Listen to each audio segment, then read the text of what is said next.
Hi, I'm Landy and I'm back to talk to you about human behavior. Let's discuss states of arousal. There are three different types of, I know, I broke my nail. There are three different levels of states of arousal. The first one is the moderate level. This is the level where you're functioning your daily activities with no problem.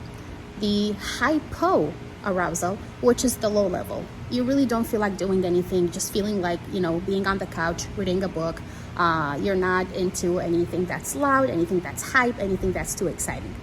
And then there is the hyper arousal. This is the opposite. This is when you're really excited and you're hyped. Or think of when you're anxious about an activity or a stimuli in your environment, then you are in that fight or flight mode. An example I can discuss is when you are having a sensitive conversation or a difficult conversation with somebody.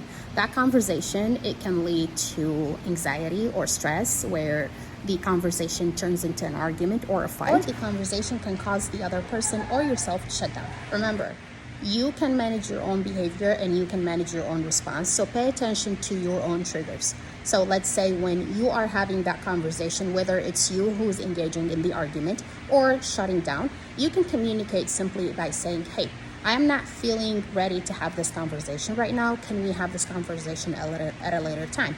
Or the opposite to the other person, hey, I think you're not ready to have this conversation right now. Let's revisit later. Responding in this way also helps you set healthy boundaries with yourself and the people around you. If you are a parent and on the other end of the conversation is your kid, I always have a rule that I don't argue with kids. I communicate expectations and I set boundaries. So what I can do in this case is communicate to my child, hey, I see that you're not ready to have this conversation right now or to talk with me at this moment. Let's revisit when we're feeling both better.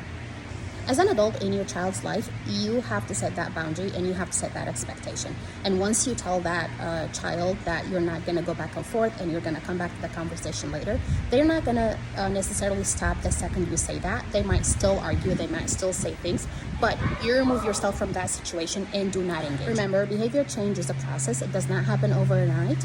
And it doesn't happen with one-time implementation. It has to be the same response every single time. So every time the other person in your life is engaging in an argument, you're going to respond with the same response. I see that you're not ready. Let's have this conversation at a different time. Hey, I'm not ready to have this conversation right now. Let's revisit later.